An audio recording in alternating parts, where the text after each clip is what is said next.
নমস্কার বন্ধুরা, আমার শখের হেসেলে তোমাদের স্বাগত জানাই। আশা করি প্রত্যেকেই ভালো আছো, সুস্থ আছো।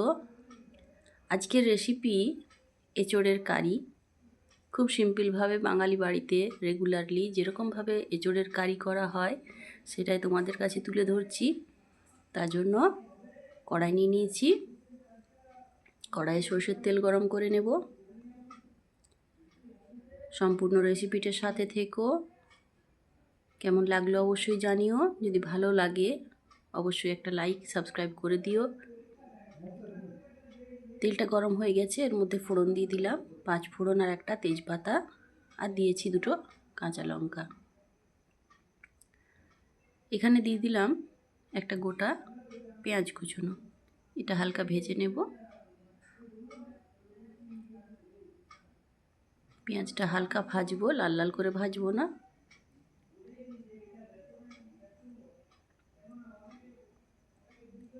পেঁয়াজটা হালকা ভাজা হয়ে গেছে। আমি আগের থেকে কচি একটা এঁচোড় কেটে রেখেছিলাম, তার সাথে কিছুটা আলু দিয়েছি এবং এটা জলের মধ্যে ভাপিয়ে রেখেছি। পেঁয়াজটা সুন্দরভাবে ভেজে নিয়েছি। এবারে পেঁয়াজের মধ্যে দিয়ে দেবো একটা বড় মাপের গোটা টমেটো। যারা এঁচোড় রান্না করতে পারো না ঝামেলার জন্য, তাদের জন্য এই রান্নাটা খুব ইজি, খুব সহজেই রান্নাটা বানিয়ে নিতে পারবে। দিয়ে দিলাম এখানে আদা রসুন আর কাঁচা লঙ্কার পেস্ট, দিয়ে মশলাটা হালকা কষিয়ে নেব। এভাবে জল ঝরিয়ে ভাপিয়ে নিয়ে এঁচোড়টা রান্না করলে এর মধ্যে কষা ভাবটা থাকে না, একদম মাংসের মতোই এটার টেস্ট হয়। দেখো কিভাবে আমি বানাচ্ছি, সেভাবে বানিয়ে দেখো বাড়িতে এবং অবশ্যই কমেন্টের মাধ্যমে জানিও কেমন হয়েছে। দিয়ে দিলাম পরিমাণ মতো জিরে গুঁড়ো, দিয়ে দিচ্ছি পরিমাণ মতো হলুদ গুঁড়ো,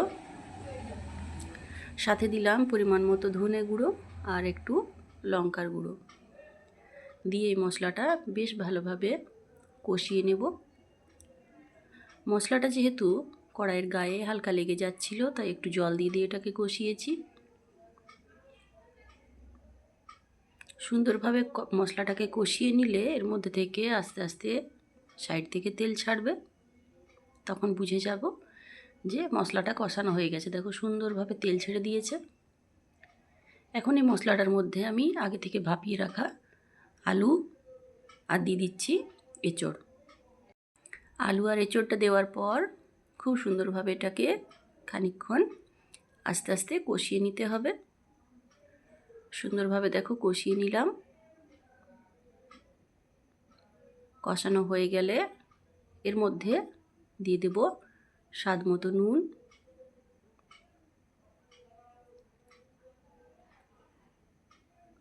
খুব সুন্দরভাবে হালকা হাতে মিডিয়াম ফ্লেমে এই মশলাটার সাথে এঁচোড়টাকে কষিয়ে নিতে হবে।